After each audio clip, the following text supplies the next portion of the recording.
The gunshot that rang out from the Silver Dollar Saloon on that sweltering August evening in 1882 wasn't what changed Fiona Kellerman's life forever, though it came close to ending it. What changed everything was the way her trembling hands laid down a royal flush on the blood-spattered poker table while the cowboy across from her stared in disbelief, his Colt still smoking from the warning shot he had fired into the ceiling moments before. Fiona had arrived in Custer, South Dakota, 3 days earlier on the afternoon stage, her few possessions tied in a worn carpet bag, and her father's debts heavy on her shoulders. The Black Hills town was rough and lawless, filled with prospectors chasing gold dreams and cowboys driving cattle through on their way to better pastures. She had come because her father's last letter, penned just before consumption took him, mentioned an old friend who might offer her work.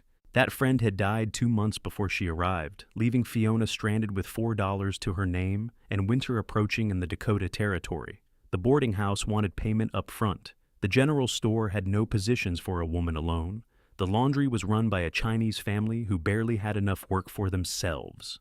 Desperation had driven Fiona through the swinging doors of the Silver Dollar on that August night, her father's lucky silver dollar clutched in her palm, hoping against hope that the card skills he had taught her during long winter evenings might be enough to earn a meal and a bed. The saloon was thick with tobacco smoke and the smell of cheap whiskey. Piano music clattered from the corner, where a woman in a red dress hammered the keys with more enthusiasm than skill. Men crowded around tables, their voices rising and falling with their fortunes.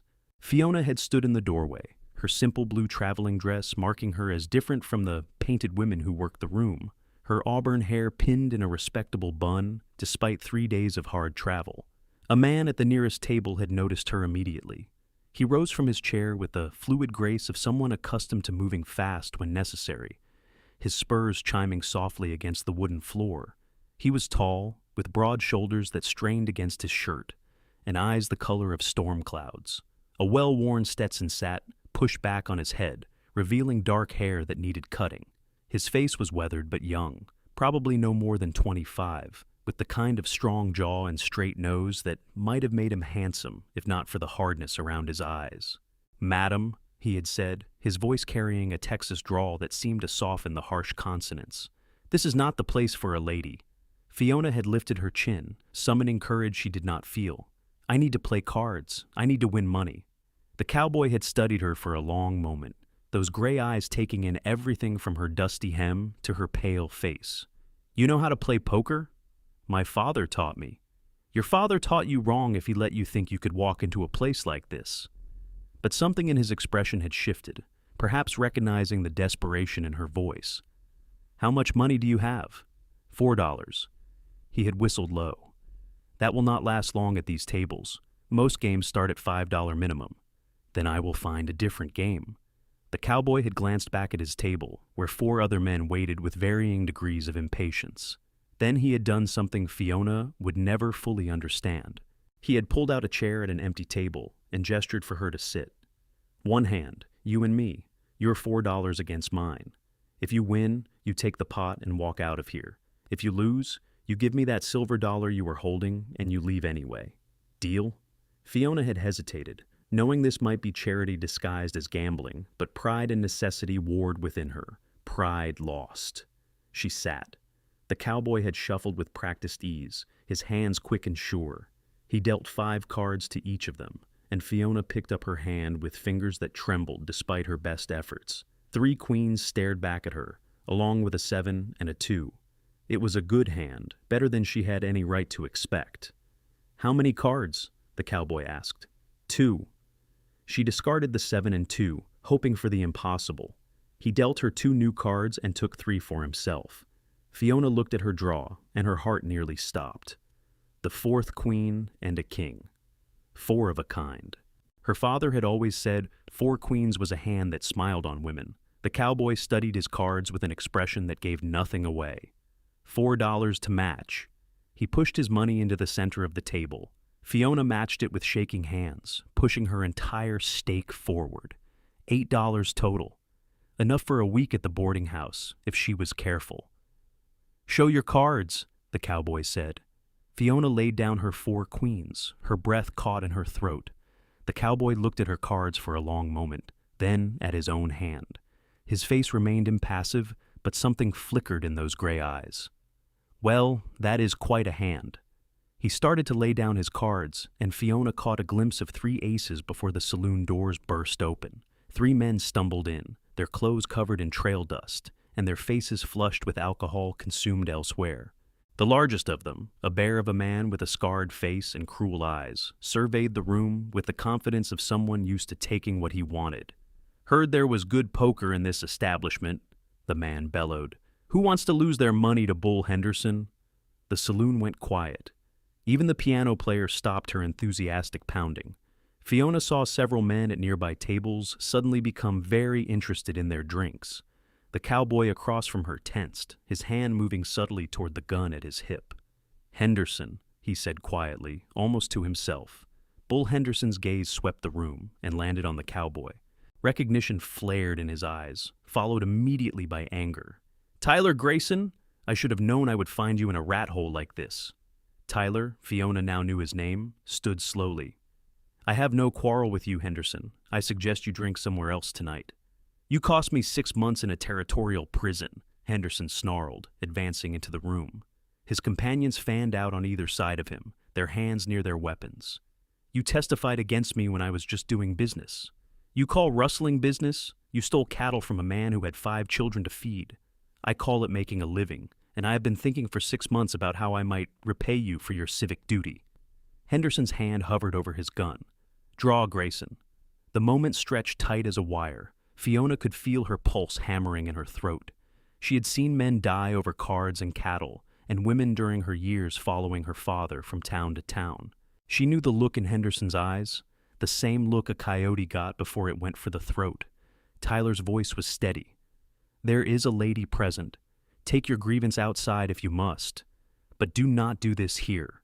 Henderson's eyes flicked to Fiona for the first time, and his smile turned uglier. "A lady? In the silver dollar? That is rich." He took another step forward. "I will deal with you first, Greyson. Then maybe I will get to know the lady better." Tyler's hand moved, not toward his gun, but toward Fiona. "Get under the table, now." Fiona did not argue. She dropped to her knees and scrambled beneath the solid oak as the saloon erupted into chaos. Men dove for cover. The piano player screamed, and Tyler Greyson moved faster than Fiona would have thought possible, drawing his Colt and firing a shot into the ceiling even as Henderson reached for his own weapon. The gunshot was deafening in the enclosed space. Plaster rained down from the ceiling, and everyone froze. "The next one goes between your eyes," Tyler said, his gun now aimed directly at Henderson's forehead. "You want revenge on me? Fine, but you will not get it tonight, and you will not threaten anyone else in the process. Now, you and your friends are going to back out of here real slow, get on your horses, and ride out of Custer. If I see you in this town again, I will not be so charitable." Henderson's face was purple with rage, but he was not fool enough to draw on a man who already had him dead to rights. "This is not over, Greyson. It better be, because next time I will let the law hang you proper instead of just locking you up." The 3 men backed toward the door, Henderson's eyes promising murder. When they finally pushed through the swinging doors, the tension in the saloon released like a breath long held. Men started talking again, louder than before, with the forced cheerfulness of people who had just avoided death. The piano player began pounding her keys once more. Tyler holstered his gun and crouched beside the table. "You can come out now." Fiona crawled from beneath the table, her dress dirty and her hands shaking worse than before. She stood, trying to regain some dignity, and found Tyler watching her with an expression she could not quite read. "Thank you," she managed. "Do not thank me yet. Henderson meant what he said. He will be waiting out there somewhere, probably with more men. This town just got dangerous for both of us." Tyler looked down at the table where their cards still lay, Fiona's 4 queens and his 3 aces face up. He reached out and pushed the $8 toward her. "Take your winnings and find somewhere safe to stay tonight. The boarding house on Main Street is run by a widow named Mrs. Appleby. Tell her I sent you, and she will give you a fair rate. But you did not finish showing your cards. The hand was not complete." Tyler smiled then, the first real smile she had seen from him, and it transformed his face from hard to almost gentle. "I fold. It is all yours." "But your 3 aces?" "I only had 2 aces, madam. The 3rd card was a jack. Your queens beat me fair and square." He touched the brim of his hat. "Now, please, go somewhere safe." Fiona gathered the money with trembling hands, but she did not move toward the door. "Henderson said he would be waiting. How am I supposed to get to the boarding house safely?" Tyler considered this, his jaw tight. Finally, he sighed. "I will walk you there. But then you need to promise me you will stay off the streets after dark until Henderson leaves town, or until the marshal deals with him." "The marshal?" "Such as he is. Marshal Dawson is better at collecting fees than keeping the peace, but he at least pretends to care about innocent folks getting hurt." Tyler offered his arm, a strangely formal gesture in the rough saloon. "Come on, let us get you settled before anything else happens tonight."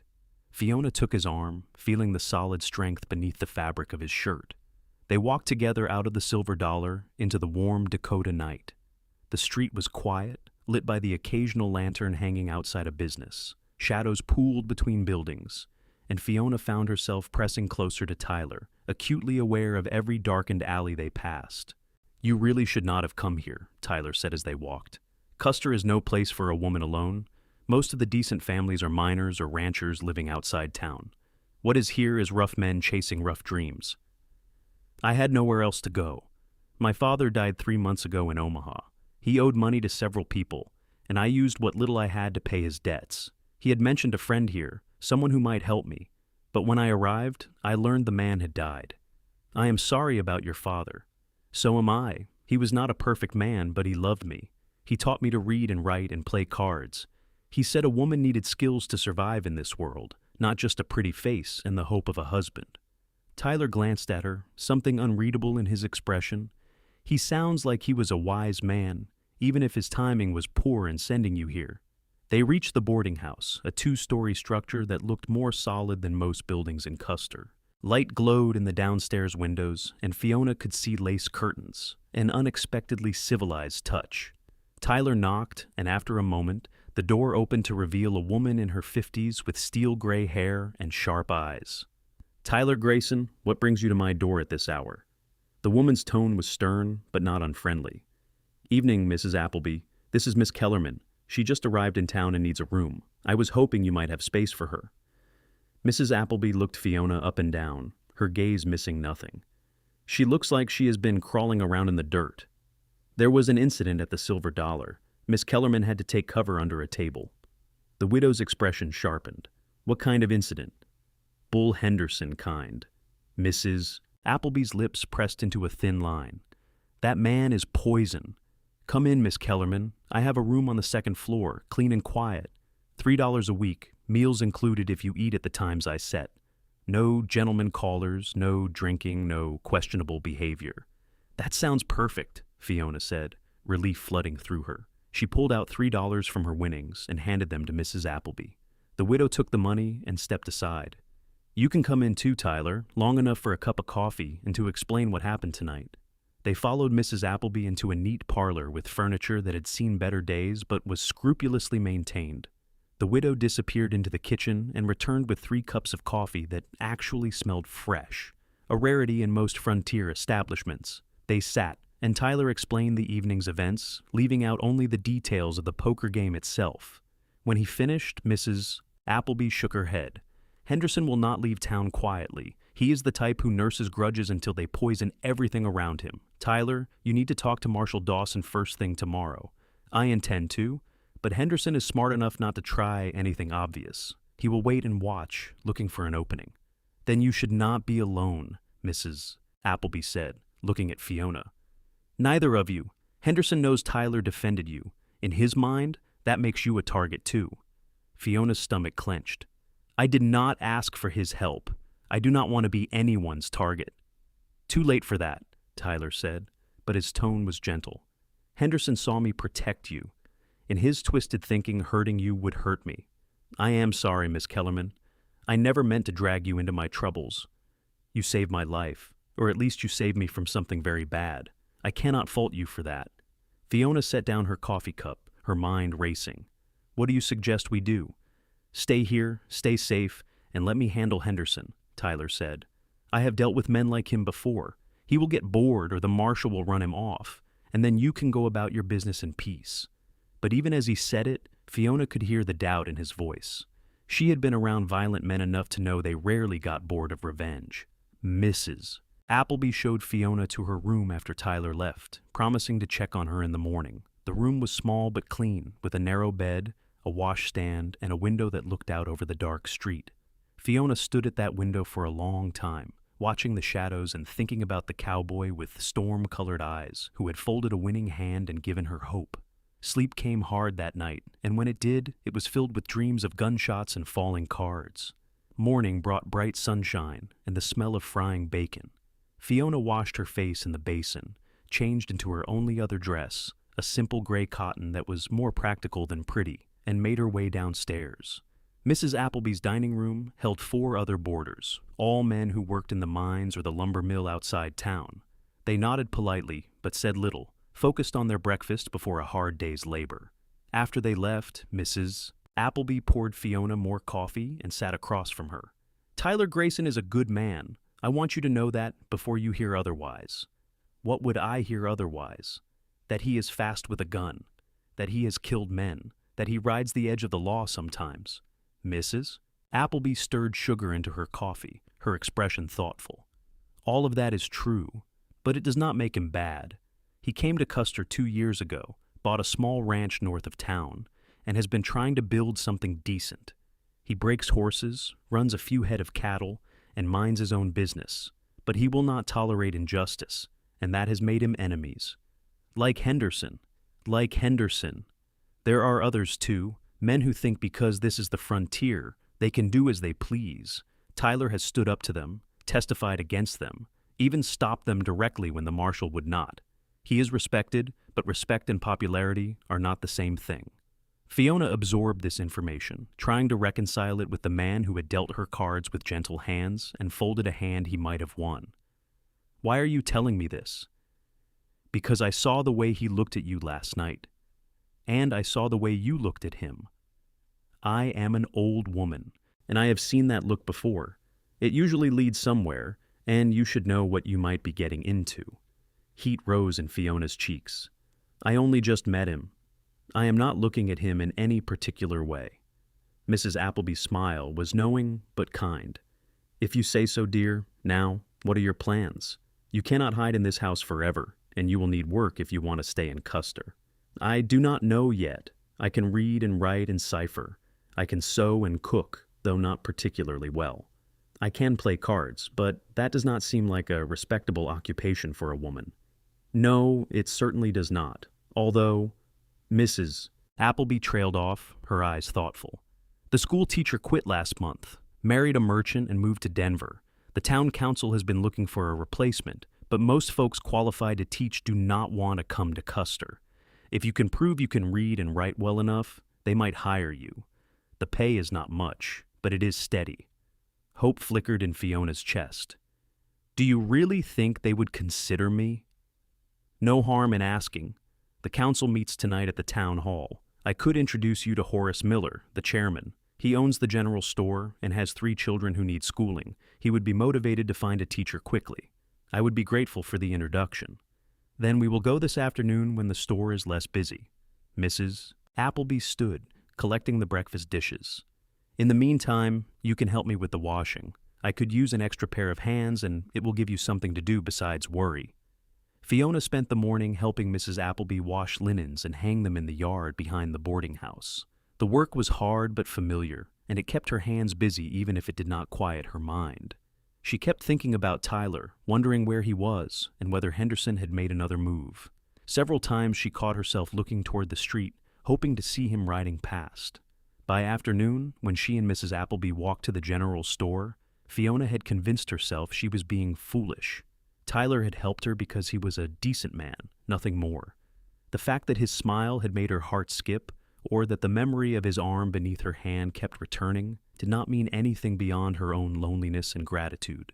The general store was a large building that smelled of leather and coffee and pickles.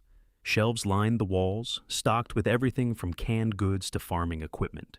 A few customers browsed, and behind the counter stood a portly man with thinning hair and spectacles perched on his nose. "Horace," Mrs. Appleby called. "Do you have a moment?" The man looked up and smiled. For you, Mrs. Appleby, I have several moments. What can I do for you? This is Miss Fiona Kellerman. She recently arrived in Custer and is looking for employment. I understand the town is still seeking a school teacher. Horace Miller's expression brightened with interest. He came around the counter, wiping his hands on his apron. Is that so? What is your educational background, Miss Kellerman? Fiona straightened her shoulders, trying to project confidence. My father educated me. I can read, write, and do mathematics through algebra. I have read extensively in history, literature, and geography. I have helped teach younger children in several of the towns where we lived. Can you prove these claims? I can take any tests you wish to administer. Horace considered this, his fingers drumming on the counter. The town council meets tonight at 7.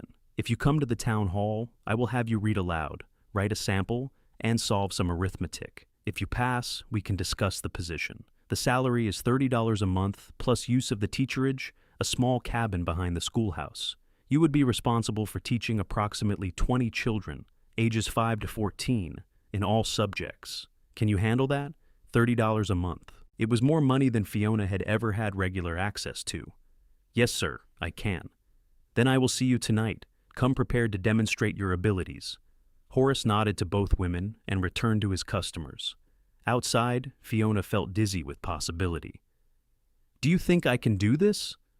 I think you had better, Mrs. Appleby said practically. Because Custer does not have many options for a woman alone, and you already turned down the saloon life.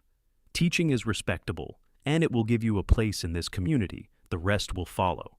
They returned to the boarding house, and Fiona spent the remaining hours before the meeting, practicing her penmanship and reviewing mathematical formulas in her head. By the time she walked to the town hall, her stomach was tight with nerves, but her hands were steady. The town hall was a simple wooden building, with a meeting room that held a long table and several benches. 5 men sat around the table, Horace Miller among them. They looked up as Fiona entered, their expressions ranging from skeptical to curious. Mrs. Appleby had come as well, taking a seat on one of the benches as a show of support. For the next hour, Fiona read from a history text, solved mathematical problems on a chalkboard someone had brought in, and wrote a short essay on the importance of education. The council members asked questions, some challenging, some merely curious. Through it all, Fiona kept her voice steady and her answers clear, drawing on every lesson her father had ever taught her. When she finished, the men conferred in low voices. Finally, Horace spoke. Miss Kellerman, the position is yours if you want it. School begins Monday morning at 8. You can move into the teacherage tomorrow. We will provide basic furniture and supplies. The rest is up to you. Relief and excitement flooded through Fiona in equal measure. Thank you. I promise you will not regret this decision. See that we do not, said one of the other men, a stern-faced rancher whose name Fiona had not caught. We need our children educated, but we also need them taught proper morals and behavior. You will be expected to set an example in this community. I understand.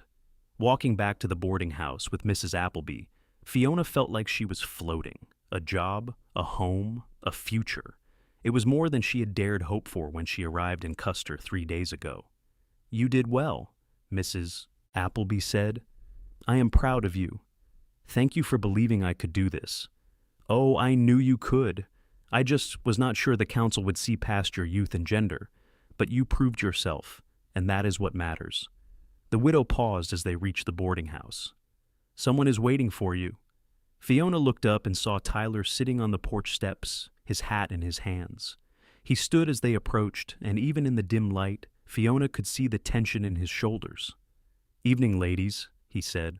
I apologize for calling so late. I wanted to check on Miss Kellerman and let her know what I learned about Henderson. Come inside, Mrs. Appleby said. I will make coffee. They settled in the parlor again, and Tyler waited until they all had cups before speaking. I talked to Marshal Dawson this morning. He confronted Henderson and his men, told them to leave town. Henderson claimed they were just passing through and would be gone by tomorrow. The marshal believed him, or at least he pretended to. Do you believe it? Fiona asked. No. Henderson is not the type to give up that easily. I rode out around the town perimeter this afternoon, checking the areas where someone might camp and watch the roads. I found signs of horses about a mile north, hidden in a gully. 3 sets of tracks, fresh as of this morning. Mrs. Appleby frowned. So he is still here, just out of sight. That is my guess. He is waiting for something, probably for me to let my guard down, or for Miss Kellerman to venture out alone. I wanted to warn you both to be careful. Do not travel anywhere by yourself, Miss Kellerman, at least not for a few days. I will be moving to the teacherage tomorrow, Fiona said. The town council just hired me as the new school teacher. Tyler's face lit up with genuine pleasure. That is wonderful news. Congratulations. The children here need a good teacher. Thank you. But if Henderson is watching, moving my things might be dangerous. Not if I help you move. Henderson will not try anything in broad daylight on Main Street with witnesses around. He is mean, but he is not stupid. Tyler set down his coffee cup. What time do you need to be at the teacherage? I have no specific time, whenever I can manage it. Then I will come by at 10 tomorrow morning with my wagon. We will load your things and get you settled. Mrs. Appleby, I assume you will want to come along to make this all proper? The widow nodded. Of course. Folks in this town love to talk, and we do not need to give them anything to gossip about. They talked a while longer, Tyler explaining what he had seen during his scouting and what precautions they should take. His presence was calming, his confidence reassuring, and Fiona found herself watching the way his hands moved when he talked, the way his eyes focused intently when he listened. When he finally stood to leave, she walked him to the door. Thank you for checking on me, she said. You have been very kind. Tyler studied her in the dim light of the entryway, his expression unreadable. I feel responsible for putting you in danger. It is the least I can do. You did not put me in danger. Henderson did. You just happened to be there when I needed help. Maybe, but I am glad I was there. He settled his hat on his head. Get some rest, Miss Kellerman. Tomorrow starts a new chapter for you. Fiona, she said impulsively. If you are going to be hauling my things in a wagon, you might as well call me Fiona. A slow smile crossed his face. Then, you should call me Tyler. Miss Kellerman sounds like a school teacher, and I have bad memories of school teachers rapping my knuckles for fidgeting. I promise to only rap the knuckles of children, not cowboys. I appreciate that. He touched the brim of his hat. Good night, Fiona. Good night, Tyler. She watched him walk down the street, his stride confident despite the late hour and the danger lurking somewhere beyond town. When she returned to the parlor, Mrs. Appleby was gathering the coffee cups with a knowing expression. Do not say it, Fiona warned. I was not going to say anything, but I will think it very loudly. Fiona could not help but laugh. She went to bed that night, feeling something she had not felt in months. Hope mixed with the flutter of possibility that had nothing to do with teaching positions. Tyler arrived precisely at 10 the next morning, driving a sturdy wagon pulled by 2 bay horses. He helped Fiona load her carpet bag and the few items Mrs. Appleby had given her for the teacherage, linens and dishes and a lamp. The widow climbed up onto the wagon seat beside Fiona, and Tyler took the reins, guiding the horses down Main Street toward the schoolhouse at the edge of town. The school was a white-painted building with large windows and a bell tower. Behind it stood a smaller cabin, one room with a stone fireplace and a loft accessible by a ladder. It was simple but clean, and when Tyler carried her things inside, Fiona felt a surge of pride. This was hers, earned by her own abilities. It needs a woman's touch, Mrs. Appleby said, looking around critically. But the bones are good. Tyler, can you fetch some firewood? The nights are getting cooler, and Fiona will need to keep warm. Yes, madam. Tyler disappeared outside, and through the window, Fiona watched him split logs with easy, practiced swings of the axe. His shirt pulled tight across his shoulders with each movement, and she found herself staring until Mrs. Appleby cleared her throat meaningfully. I am just watching to make sure he splits enough, Fiona said defensively. Of course you are, dear. They spent the next several hours making the cabin livable. Tyler brought in firewood and fixed a loose shutter. Mrs. Appleby and Fiona scrubbed surfaces and arranged furniture. By afternoon, the space felt like a home, small but welcoming. Tyler stayed until everything was settled, then lingered by his wagon, seeming reluctant to leave. You have everything you need? Yes, thank you. You have been incredibly helpful. If you need anything, my ranch is about 5 miles north of here. Anyone in town can give you directions. Do not hesitate to send word if there is trouble. I will be fine. Henderson cannot watch me forever. But Tyler's expression remained serious. Men like Henderson can be patient when they want revenge badly enough. Promise me you will be careful. I promise. He climbed into his wagon, then paused. Fiona, would you allow me to call on you? Properly, I mean, not just for emergencies. Fiona's heart stuttered. I would like that. Sunday afternoon, I could bring a picnic, and we could walk along the creek if the weather holds. That sounds lovely. Tyler's smile was bright enough to rival the sun. Then I will see you Sunday at 2. He tipped his hat to both women and drove away, leaving Fiona staring after him with a foolish grin she could not quite suppress. Mrs. Appleby patted her arm. I will leave you to get settled. Remember, you start teaching Monday morning. That gives you tomorrow to prepare your lessons. I will be ready. After the widow left, Fiona spent the rest of the day organizing her few possessions and exploring the schoolhouse. It was a single large room with rows of desks, a chalkboard, and shelves for books and supplies. Someone had left teaching materials, primers, and slates and maps. Fiona traced her fingers over the spines of books, imagining the children who would learn from them, and felt a deep sense of purpose settle over her. That night, alone in her cabin for the first time, Fiona lay in the narrow bed and listened to the sounds of the frontier. Coyotes howled in the distance, wind whispered through the pines, and somewhere out there, Bull Henderson waited with his grudge and his violence. But Fiona refused to let fear steal her joy. She had a home, a job, and on Sunday she would see Tyler again. Whatever came next, she would face it with the same determination that had brought her this far. Sunday dawned clear and warm, one of those perfect autumn days that seemed stolen from summer. Fiona dressed in her blue traveling dress, the nicer of her two options, and pinned her hair carefully, allowing a few curls to frame her face. When Tyler arrived at precisely 2, riding a handsome chestnut horse and leading a gentle mare, his eyes widened with appreciation. You look beautiful, he said, then seemed embarrassed by his own boldness. I mean, you always look nice, but today especially. Thank you. You look quite handsome yourself. And he did, in a clean shirt and vest, his hair neatly combed and his jaw freshly shaved. Tyler helped her onto the mare, his hands warm and steady on her waist. They rode together out of town toward a creek he knew, where cottonwood trees provided shade and the water ran clear over smooth stones. Tyler had packed a basket with cold chicken, fresh bread, cheese, and even a small jar of peaches, luxuries that must have cost him dearly. They spread a blanket on the creek bank and ate in comfortable silence, broken by increasingly easy conversation. Tyler told her about his ranch, the horses he trained, and his dream of building something permanent in the Black Hills. Fiona shared stories of her childhood, the towns she had seen, and her father's lessons about cards and life. He sounds like he was a remarkable man, Tyler said, even if he made some poor choices. He was. He loved my mother desperately.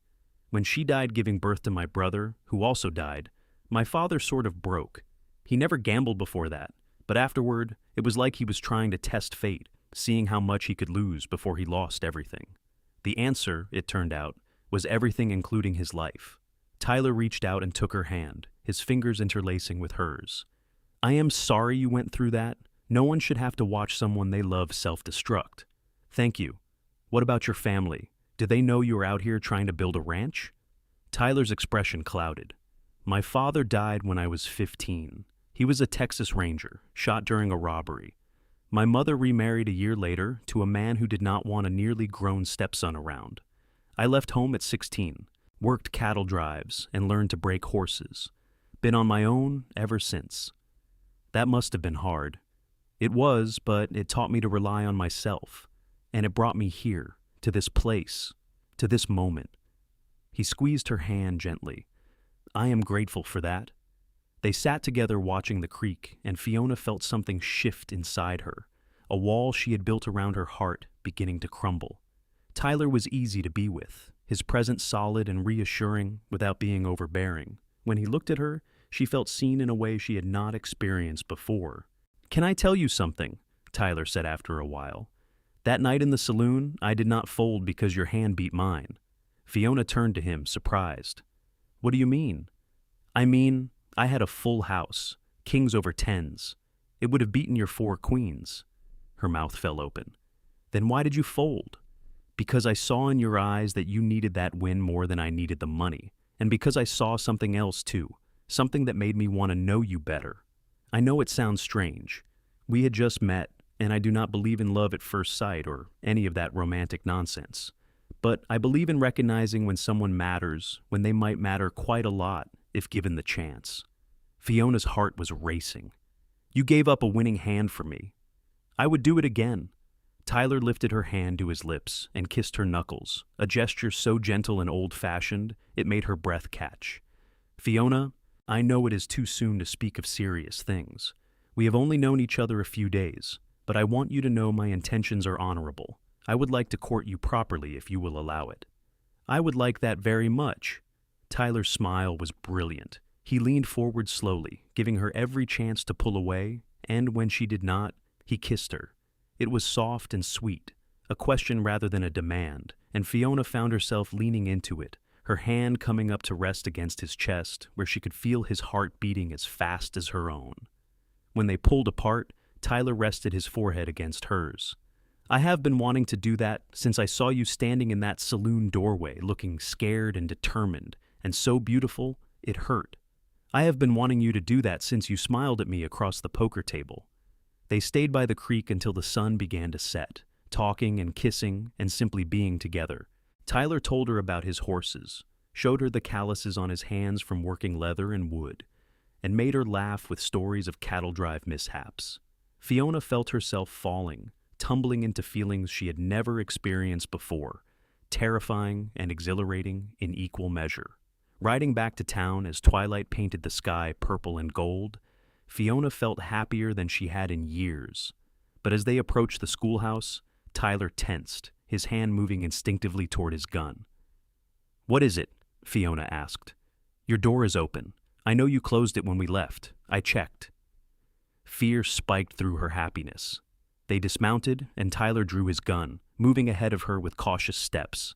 The cabin door stood ajar, and in the fading light, Fiona could see that things inside had been disturbed.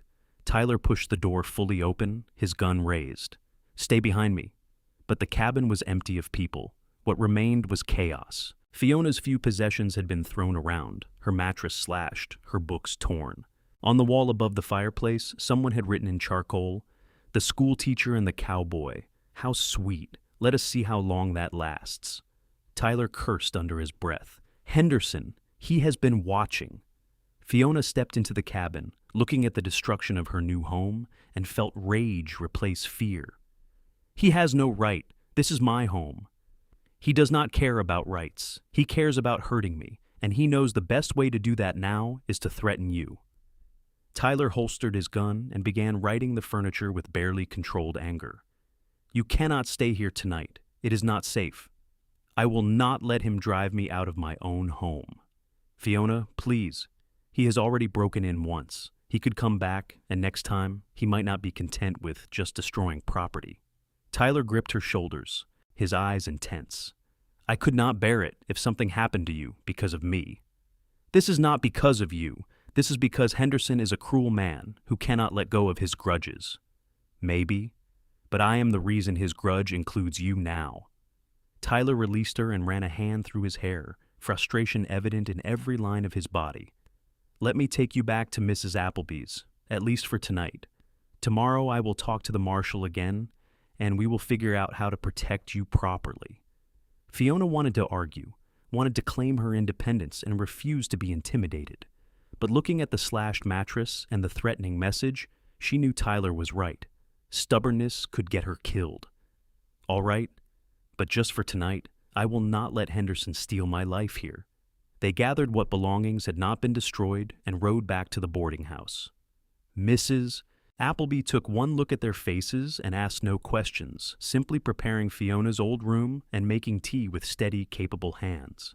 Later, after Tyler had left with promises to return in the morning, Fiona sat in the parlor with the widow and told her everything that had happened.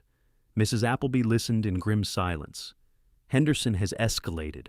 He is not just trying to frighten you now. He is making this personal. What should I do? Stand your ground, but be smart about it. Let Tyler and the marshal handle Henderson. You focus on teaching your students and building your life here. Do not let one evil man destroy what you are creating. What if he does not stop? What if it gets worse?" Mrs. Appleby reached out and gripped Fiona's hand. "Then we face it together. You are not alone in this, Fiona. You have friends now, people who care what happens to you. That includes Tyler, who is clearly halfway in love with you already. It has only been a few days. Love does not follow a schedule.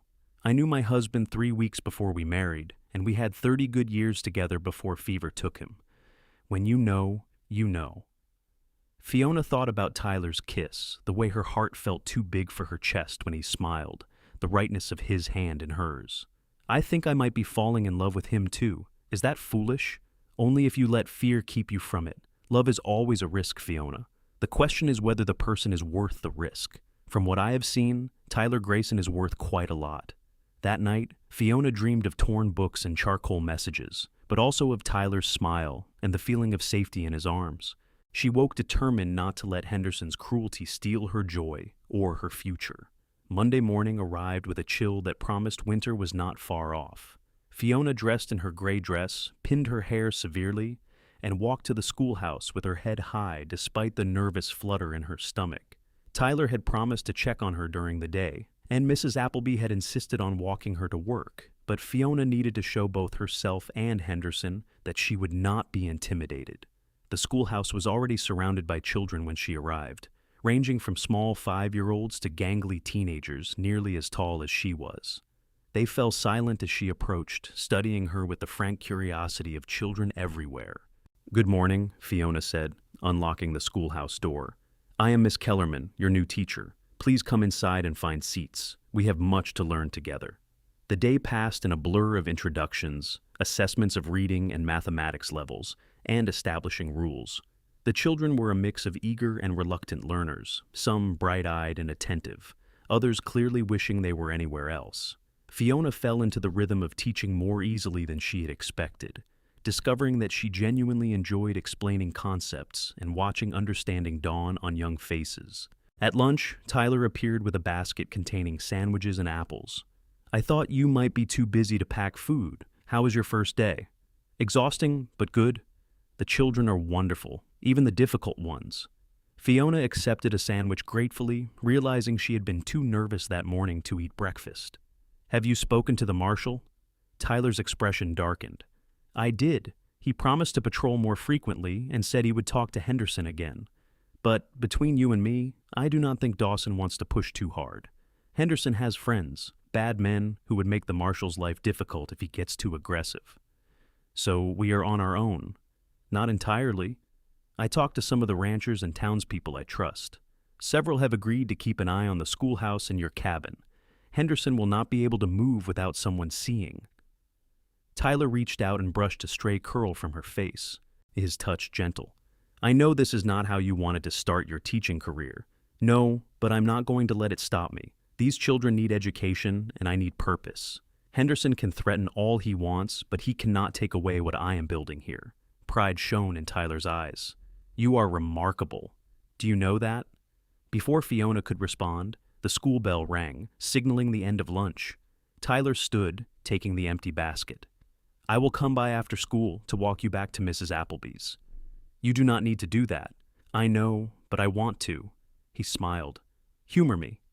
Fiona watched him go, warmth spreading through her chest. Then she turned back to her students and the afternoon's lessons, losing herself once more in the work she was beginning to love. The week passed in a rhythm of teaching, studying, and Tyler's constant presence. He came by each day at lunch and after school, sometimes bringing food, sometimes just staying to talk or help with whatever needed doing. Fiona found herself looking forward to these visits with an intensity that both thrilled and frightened her. On Wednesday evening, as they walked back to the boarding house under a sky streaked with orange and pink, Tyler took her hand. "I have been thinking, this arrangement, with you staying at Mrs. Appleby's while your cabin sits empty, it is not sustainable. You need your own space, and the children need to be able to find their teacher if necessary." "I know, but after what Henderson did—" "What if I stayed there too? Not in the cabin," Tyler added quickly, seeing her expression. "But nearby. I could camp outside, keep watch. Henderson would not dare try anything if he knew I was there." Fiona considered this. The propriety of it was questionable at best, but she was tired of living in fear and displaced from her home. What would people say? That I am protecting you, which is true, and if anyone wants to make something ugly of it, they can take it up with me. Tyler stopped walking and turned to face her. Fiona, I care about you, more than I have ever cared about anyone. I know we have not known each other long, but what I feel is real. I want to keep you safe, and I want to spend time with you. This seems like a solution to both. People will talk. Let them. In a few months, we will give them something else to talk about. What do you mean? Tyler pulled a small box from his pocket and opened it to reveal a simple gold ring with a small pearl. I mean, I would like to marry you, Fiona Kellerman. I know it is fast. I know we should wait in court properly for months before I ask this. But life out here is hard and short, and I do not want to waste time when I have found something precious. So I am asking now, even though it is probably foolish. Will you marry me? Fiona stared at the ring, her thoughts spinning. Marriage. To a man she had known less than 2 weeks. It was insane, reckless, everything her father had warned her against. But her father had also told her to follow her heart when it mattered, and her heart was telling her very clearly that Tyler Greyson was the man she wanted beside her for whatever came next. Yes, she said, the word tumbling out before she could second-guess herself. Yes, I will marry you. Tyler's whoop of joy startled a flock of birds from a nearby tree. He swept her into his arms, spinning her around until she was dizzy and laughing. When he set her down, he kissed her thoroughly, right there on Main Street where anyone could see, and Fiona did not care one bit. He slipped the ring onto her finger, a perfect fit. Where did you get this? It was my grandmother's, the only thing I have from my family. I have been carrying it around for 2 years, waiting for the right woman. I knew within days of meeting you that you were her. Fiona touched the ring reverently, feeling the weight of history and hope it carried. I do not have anything to give you. You are giving me yourself. That is everything. They continued to Mrs. Appleby's, both giddy with excitement and plans. The widow took one look at Fiona's glowing face and the ring on her finger and pulled them both into a fierce hug. About time, she said gruffly. When is the wedding? Tyler and Fiona looked at each other. As soon as possible, Fiona suggested. Next Sunday, Tyler said firmly. That gives us a week to make arrangements. We can have the ceremony at the church, keep it simple. Nothing about this is simple, Mrs. Appleby said, but she was smiling.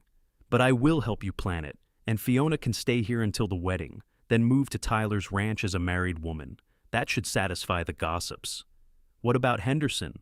Fiona asked, reality intruding on her happiness. He is still out there. Then we deal with him before the wedding, Tyler said, his jaw set. I am done waiting for him to make his move.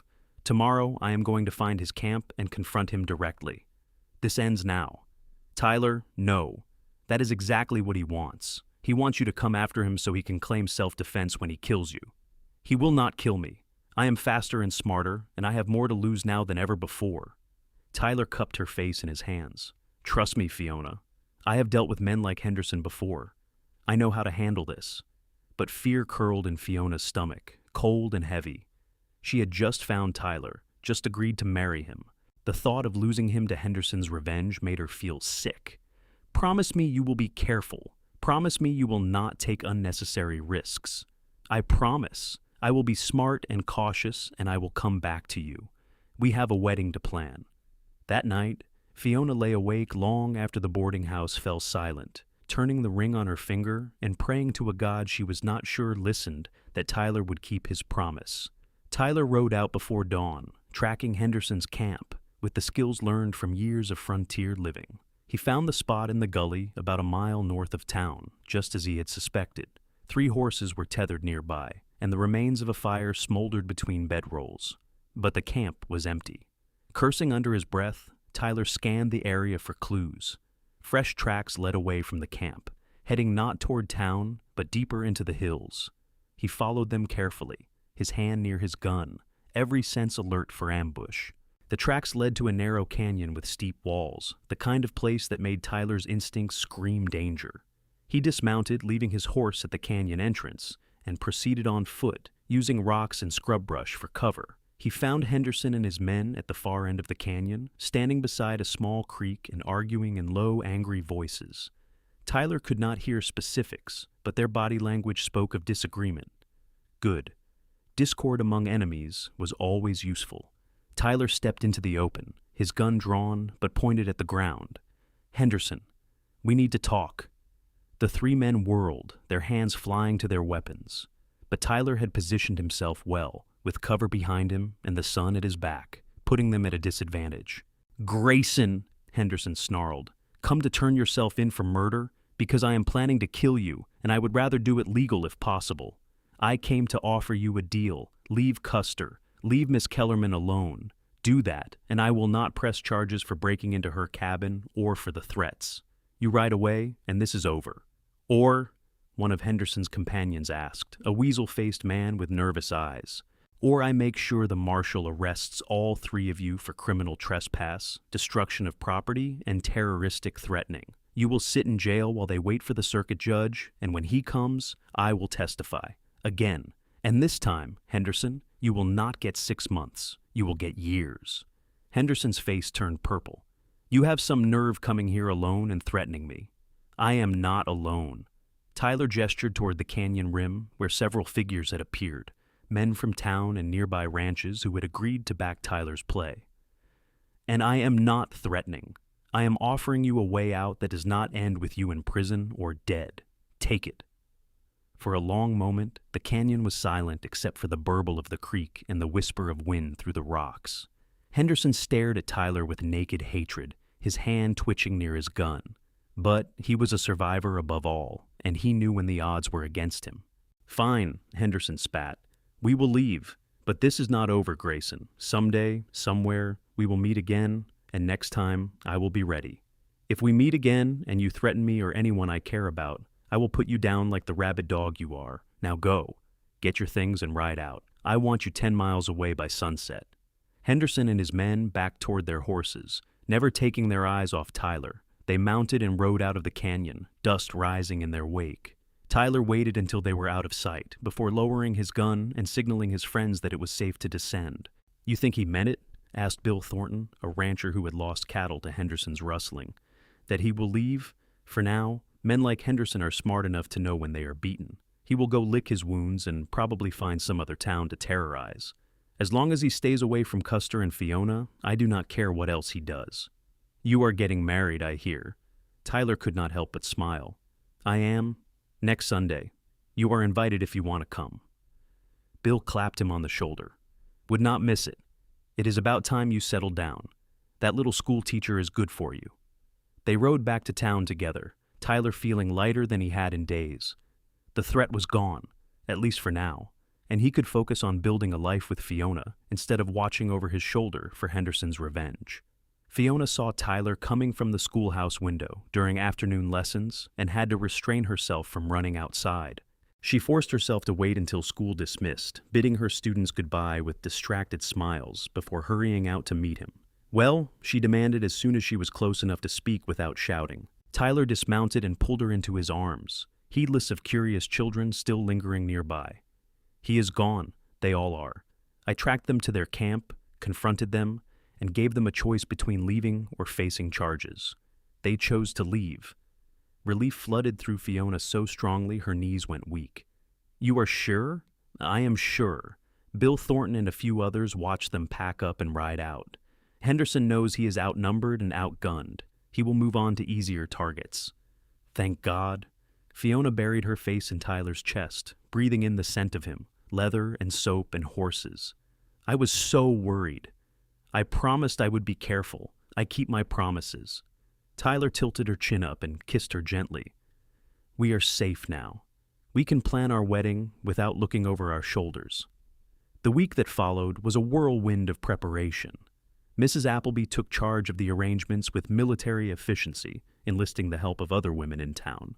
Fiona continued teaching during the day, but her evenings were filled with dress fittings, menu planning, and the 100 small details that went into even a simple frontier wedding. Tyler finished building a room onto his ranch house specifically for Fiona, with large windows facing south for light and shelves for her books. He showed it to her on Saturday, the day before the wedding, and Fiona felt tears prick her eyes at the care he had taken. "It is beautiful," she said, running her fingers over the smooth wood of the shelves. "You did all this in a week?" "I had help from Bill and some of the other ranchers. Everyone wanted to contribute something. You have made quite an impression on this town in a short time." Tyler came up behind her, wrapping his arms around her waist. "Are you nervous about tomorrow?" A little, excited more than nervous. She turned in his arms. Are you having second thoughts? It is not too late to change your mind. Not a chance. I have been looking forward to tomorrow since the moment you said yes. He kissed her forehead. I love you, Fiona. I know I have not said it before. Wanted to wait until the right moment, but I do. I love you completely. I love you too, Fiona whispered, the words feeling both new and ancient on her tongue. I never thought I would find this, someone who sees me and accepts me and wants to build a life with me. I see you, all of you, and I want all of you, for all the days we have. They stood together in the room that would be hers, soon to be theirs, and watched the sun set over the black hills, painting the sky in shades of gold and crimson that promised a beautiful day ahead. Sunday dawned clear and cool, perfect autumn weather. Fiona dressed in a new dress Mrs. Appleby and the other women had sewn for her, simple white cotton with lace at the collar and cuffs. She pinned her hair up with the pearl combs Tyler had given her as a wedding gift, and Mrs. Appleby wove wildflowers into the arrangement. You look like a vision, the widow said, her eyes misty. Tyler is a lucky man. I am the lucky one, Fiona said, meaning it. A few weeks ago, I had nothing. Now I have a home, a profession, friends, and a man who loves me. How did this happen so fast? The best things usually do. Love does not wait for permission or perfect timing. It just arrives and changes everything. Mrs. Appleby handed Fiona a small bouquet of late-blooming wildflowers. Ready? Ready. The church was small but packed with people, ranchers and miners and townspeople who had come to celebrate. Fiona recognized faces from the general store, parents of her students, and the members of the town council who had hired her. At the front of the church stood Tyler, dressed in a new black suit that made him look simultaneously uncomfortable and devastatingly handsome. When he saw her walking down the aisle on Mrs. Appleby's arm, his face lit up with such pure joy that Fiona felt her own eyes fill with tears. She blinked them back, determined to see clearly every moment of this day. The ceremony was simple, the Reverend speaking words about love and commitment and the sanctity of marriage. Fiona heard them distantly, too focused on Tyler's hands holding hers, warm and steady, and his eyes never leaving her face. When it came time for vows, Tyler's voice was strong and sure. I promise to love you, protect you, and stand beside you through whatever comes. You have my heart, Fiona, completely and forever. Fiona's voice shook slightly but held. I promise to love you, support you, and build a life with you worth living. You have my heart, Tyler, now and always. They exchanged simple gold bands, Tyler sliding his grandmother's engagement ring off her finger, and then back on alongside the wedding band, sealing them together. When the Reverend pronounced them husband and wife, Tyler pulled Fiona into his arms and kissed her as if they were the only two people in the world, earning applause and a few good-natured catcalls from the congregation. The celebration afterward was held in the town hall with food and music and dancing. Fiona had never been to such a party, and she found herself swept into conversation after conversation, accepting congratulations and well wishes from people who a month ago had been strangers. Tyler never left her side, his hand always at her back or holding hers, his pride in her evident in every gesture. As the sun began to set and the party showed no signs of slowing, Tyler leaned down and whispered in her ear, "What do you say we slip away? I want my wife to myself for a while." Fiona nodded, and they made their excuses, retrieving their horses and riding together toward Tyler's ranch, now their ranch, under a sky full of stars. The house was quiet and welcoming when they arrived, lamps already lit from when Tyler had stopped by earlier. He helped Fiona down from her horse and led her inside, suddenly seeming as nervous as she felt. "I know we have not talked much about expectations," Tyler said, standing in the middle of the main room looking uncertain. "I do not want to assume anything or make you uncomfortable." Fiona stepped closer, taking his hands. "I want to be your wife in every way. I am nervous, but I am not afraid, not with you." Relief and love shone in Tyler's face. He cupped her cheek, his thumb brushing her lips. "I will be gentle. I promise." He was. Tyler led her to their bedroom, the one he had prepared with such care, and in the soft lamplight, they came together with a tenderness that made Fiona's heart ache. He kissed every inch of skin he uncovered, whispering words of love and reassurance, taking his time until Fiona's nervousness melted into desire. When they finally joined, there was a moment of discomfort that Tyler eased with patience and care, and then there was only closeness, connection, the sense of two becoming one that was both physical and something deeper. Afterward, they lay tangled together in sheets that smelled of lavender, Tyler's arms wrapped protectively around Fiona as she rested her head on his chest. "Are you all right?" he asked softly. "Better than all right? That was beautiful." "You are beautiful." Tyler kissed the top of her head. "I cannot believe you are my wife. Sometimes I think I might wake up and find this was all a dream." "If it is a dream, then we are both having it." Fiona traced patterns on his chest, marveling at the reality of him, the solidity and warmth. "Can I ask you something?" "Anything." "That first night, when you dealt me cards in the saloon, did you stack the deck? Give me those queens on purpose?" Tyler was silent for a long moment. Then he chuckled, the sound rumbling beneath Fiona's ear. "You are too clever for your own good. Yes, I stacked the deck. I saw how desperate you were, and I could not just give you money. You had too much pride for that, but a lucky hand of cards that you could accept. So you cheated for me. I prefer to think of it as redistributing fortune in favor of someone who deserved a break." Tyler shifted so he could look at her face. "Does it bother you?" "No, it makes me love you more, actually. You saw someone in need and helped them in a way that preserved their dignity. That is the mark of a good man. I just wanted to help. I never imagined it would lead to this, to you becoming the most important person in my world. Life is strange that way. One hand of poker can change everything. One hand where I folded because I knew even then that you were worth more than any pot I might win." Tyler kissed her deeply, and they fell into each other again, learning the geography of pleasure and intimacy that would sustain them through all the years ahead. The next months passed in a blur of joy and adjustment. Fiona continued teaching, riding into town each morning and returning to the ranch each evening, where Tyler would be waiting, usually with some project that needed her opinion, or simply an excuse to steal kisses. They fell into routines that became rituals. Morning coffee shared on the porch, evening walks along the creek that ran through Tyler's property, nights spent in each other's arms, talking about everything and nothing. Winter came hard to the Black Hills, with snow that piled high, and temperatures that plunged low enough to freeze water in minutes. Fiona had to move into the boarding house during the worst weeks when the roads became impassable, but Tyler visited whenever the weather cleared, bringing supplies and his presence, the things she needed most. The children adapted to their new teacher with varying degrees of enthusiasm, but even the most resistant could not help but respond to Fiona's genuine interest in their learning. She discovered she had a gift for making difficult concepts accessible, for seeing where each child struggled and finding ways to help them understand. Parents began commenting on their children's improvement, and by Christmas, the town council formally commended her work. Spring arrived with the violent beauty typical of the Dakota territory, blizzards giving way, seemingly overnight, to wildflowers and green grass. Fiona discovered she was pregnant in April, the realization coming with a mix of joy and terror. She was only 19, Tyler 26, and they had been married just 6 months. But when she told him, his reaction erased all doubt. Tyler had swept her into his arms, his eyes bright with unshed tears. "A baby. We are going to have a baby. Fiona, this is the best news I have ever received. You are not worried we are too young, that it is too soon? We are exactly the right age, and there is no such thing as too soon when it comes to family.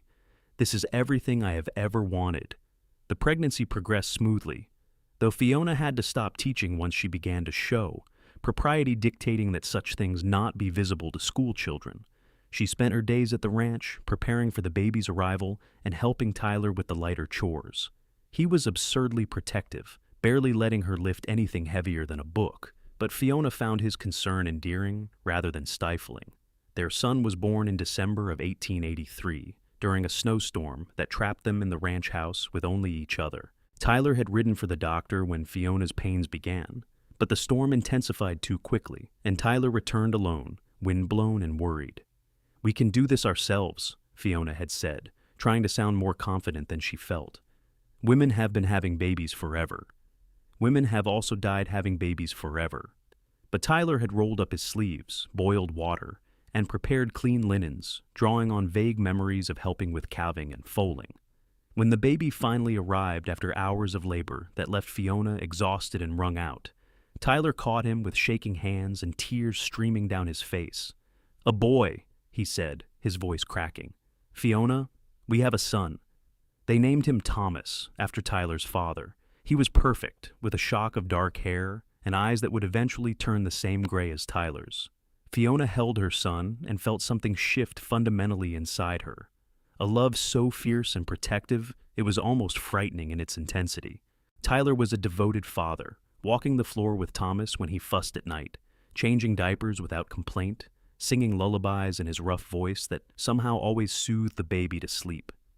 Watching him with their son, Fiona fell in love with her husband all over again, deeper than before. The years that followed were full and rich.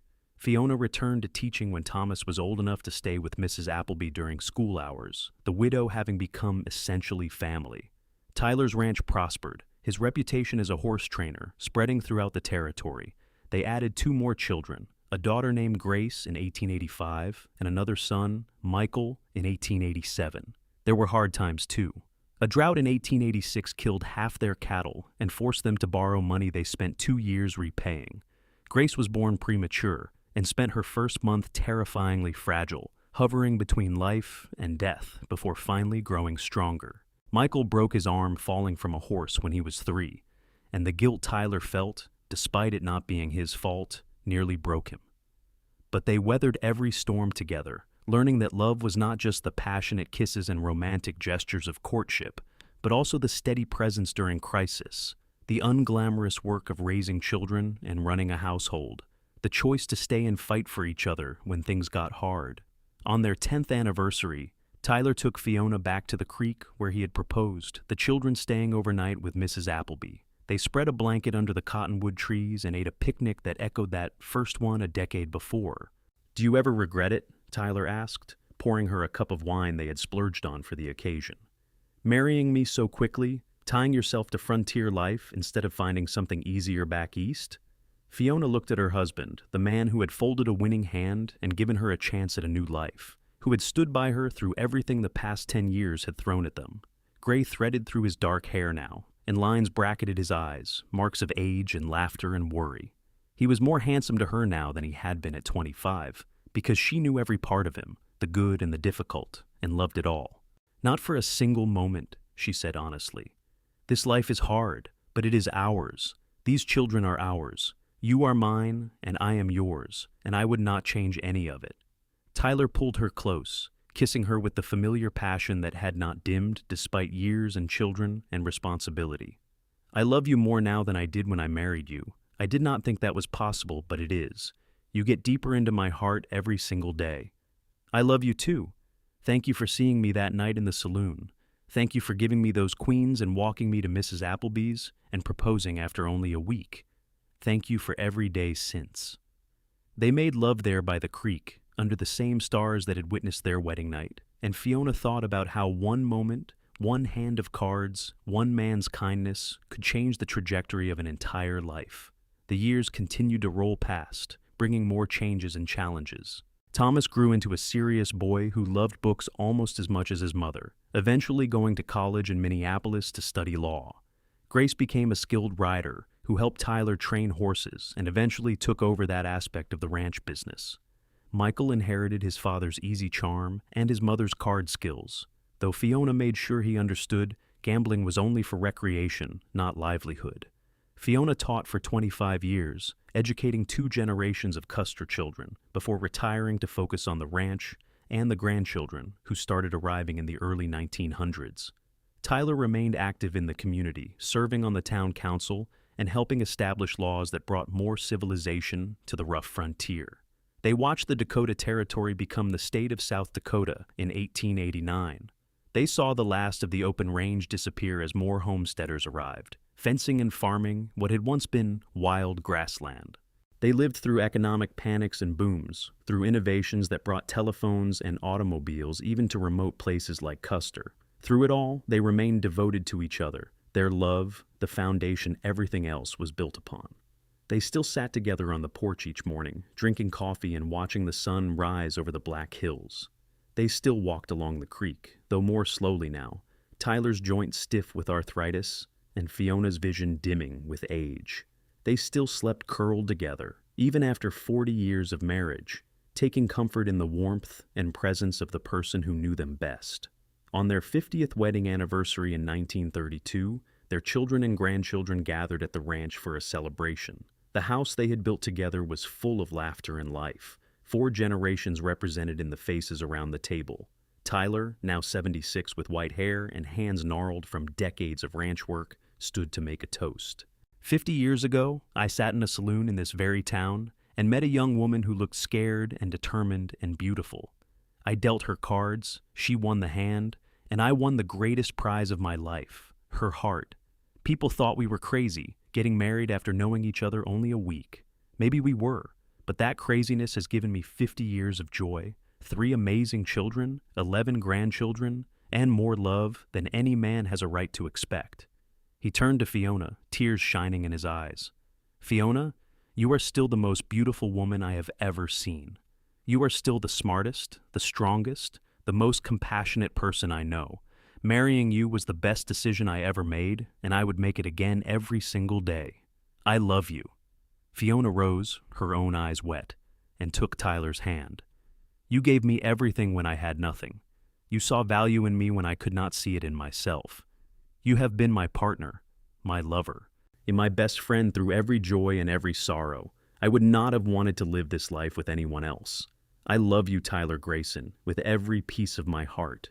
They kissed, these 2 people who had started as strangers over a poker table, and their family cheered. Later, after the celebration wound down and everyone had gone home or to bed, Fiona and Tyler sat together on their porch, wrapped in quilts against the evening chill. "Do you remember what you said that first night?" Fiona asked. "When you folded your hand?" "I said it was all yours, and it was. Everything I have, everything I am, all yours from that moment. Best hand I ever won." Tyler chuckled, the sound warm and familiar. "Best hand I ever lost." They sat in comfortable silence, watching the stars wheel overhead in the vast Dakota sky. 2 people who had built a life, a family, and a love story from a single moment of kindness and a gamble on something neither of them fully understood, but both were brave enough to embrace. Tyler passed away peacefully in his sleep in the winter of 1934, Fiona beside him, holding his hand. She followed him 6 months later, her heart simply unable to beat without him after so many years of synchronicity. They were buried side by side in the Custer cemetery, under a shared headstone that read, "Tyler and Fiona Greyson, united by love, divided by nothing." Their children found, among their mother's possessions, a journal she had kept throughout her life. The first entry was dated August 1882, written in Fiona's young hand, still uncertain and hopeful. "Today a cowboy dealt me cards and changed my life. I won 4 queens, but he folded and gave me the pot, even though I suspect he had a better hand. He said it was all mine. I am beginning to think he meant more than just the money. I am beginning to think he meant his heart. And if I am very brave, I might just take it." The last entry was dated just days before her death. "I am old now, and my time is running short, but I regret nothing. Tyler gave me a life beyond my wildest dreams. We built something beautiful together, something that will last long after we are gone. Our children carry our love forward, and their children will carry it further still, all from one hand of poker and a cowboy who knew that some things matter more than winning. I fold. My love, time for me to lay down my cards and come find you. Wait for me. I will be there soon." And in the Black Hills of South Dakota, in a town that grew from rough frontier outpost to proper community, the story of the schoolteacher and the cowboy became legend. Parents told it to their children, who told it to theirs, about how love could bloom in the most unlikely circumstances, how one act of kindness could ripple outward across generations, and how sometimes the best hand is the one you are brave enough to fold when you see something worth far more than any pot could ever hold. The ranch still stands, run now by Grace's granddaughter and her family, the same creek running through the property, the same view of the Black Hills stretching endlessly toward the horizon. And if you sit quietly on the porch in the early morning with coffee in your hand, you can almost hear the ghost of laughter, the echo of love that refuses to fade, two voices blending together in the eternal mourning of all the days they chose each other, over and over, until the very end and beyond. And